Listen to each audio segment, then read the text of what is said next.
Move over, Incredible Hulk, because your cousin has arrived. Hello YouTube, Cytron1515 here, back with another video review. And it's been a while since I posted a video review up on my channel. I've just been busy with all the stuff that life has to offer you. But I'm back now, and for today I'm going to talk about She-Hulk, Attorney at Law. The newest show to join the MCU episodes on Disney+. Now, of course, She-Hulk Attorney at Law tells the story of Jennifer Walters, played by Tatiana Maslany, and she's a lawyer at a law firm, and just so it happens, she is the cousin of Dr. Bruce Banner, aka the Incredible Hulk. And so one day when she and her cousin Bruce are out driving along the road, talking about Captain America, and suddenly out of nowhere, this ship, I think it's a Kree ship, comes just out of nowhere, and Jen swerves off the road, and the car goes tumbling down a hill and crashes at the bottom. Now, of course, Bruce Banner is going to survive because he's the Hulk, and Hulk has a regenerative healing factor like Wolverine's. But miraculously, Jennifer survives as well, although she does have a deep gash in her arm. And it just so happens that Bruce is bleeding too because he's in his human form, not in his Hulk form. And some of the blood dripping from him gets on Jennifer's wound, gets into her cut and into her blood system, and with his blood being irradiated with gamma radiation, it affects Jennifer and it turns her into a female version of the Hulk. Now, with that said, I've been wanting a long time, to see She-Hulk up on the big screen. There was this attempt back in the 80s to bring her to a TV show with Brigitte Nielsen in the role, but that fell through. But we have this here. Now, what I liked about it, Tatiana Maslany shines as Jennifer Walters. I was a bit skeptical when they first announced her, but all my skepticism has been put away, and I think Jennifer Walters is pretty good in the role. She does a convincing job of playing this lawyer struggling with having these superpowers that are suddenly thrust upon her, and Mark Ruffalo did a great job too. Of course, he always does a great job when he plays Bruce Banner. I can't complain with him there, as well as the other cast. Ginger Gonzaga has Nikki Ramos, her best friend. I thought she did great for the little time she had in it. And as well as Jamila Jamil has the She-Hulk's arch nemesis, Titania, though she has a very little screen time towards the end. We'll talk about that later. Another thing, I've heard a lot of people complain about the CGI. To me, it wasn't that bad. I thought the CGI was pretty spot on, Hulk looked great, as well as surprisingly Jennifer Walters when she was in her Hulk form. Just one question. When she's in her human form, her hair is short and curly. Yet when she transforms into the 7'5" She-Hulk, her hair suddenly grows out. What's with that? We never saw that with Bruce Banner. Whenever Bruce turned into the Hulk, his hair pretty much didn't grow out. It just stayed the same. Continuity error could be, but anyway, I love the CGI, and especially that fight that Bruce and Jen get into towards the end. That was a nice little quirky, cousins fighting they had, throwing each other through trees and just throwing each other several feet in the air. Though, if you really take a good look at that fight, if you watch it again, okay, Bruce was holding back. I've heard a lot of people say, oh my God, She-Hulk, she's more powerful, or she's just as powerful as Bruce. No. If you go back and watch that fight again, you could tell Bruce was holding back. He was pulling his punches.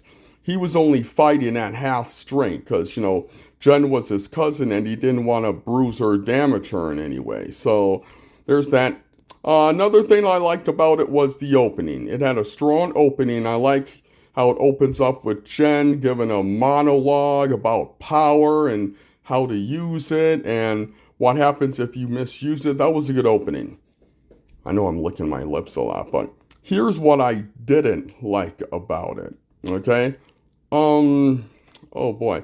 The origin. Her origin, how the blood transfusion happens between she and Banner, to me that was short. Really short. It's like it was done in 20 seconds. I'm like, oh, both of them get cut, but since Brucey's the Incredible Hulk, he bleeds onto Jennifer's wounds. Now she's a Hulk, and that's it.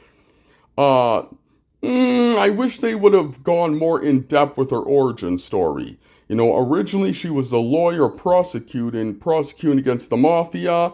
They sent a hitman who tried to kill her. Luckily, Bruce was there, and the hitman got a few shots, but Bruce was able to drive off the hitman in Hulk form, and he takes her to the hospital, and there he gives her a blood transfusion. I wish they could have done something like that, similar to that. You know, I just felt with the origin they could have, gone more in depth and kind of added more info to it. And here's one thing. My biggest complaint, the biggest problem I have with this is that Jennifer Walters seems to be coming off too much like a Mary Sue, like Rey from, the god-awful Star Wars sequel trilogy. Basically, as soon as she becomes the Hulk, it's like she instantly gets a hold of her power. She's instantly able to control her transformations when she transforms to and from into the Hulk. And that didn't sit well with me. I would have liked it if she would have struggled a little bit, struggled to come to terms with these new Hulk powers that she's gotten, instead of just quickly adjusting to them. If I had to do this, I would have had it where the first episode, Jen doesn't get the blood transfusion until probably halfway or 2/3 through with the first episode. And then at the end of that episode, she undergoes her first transformation. Then into the next episode, it's Jen being confused as to what's happening to her, why she keeps blacking out during these moments of getting rage, anxious, or stressed out. And then I would have had the third episode where Bruce finds her again and spends that episode trying to teach her how to control her powers.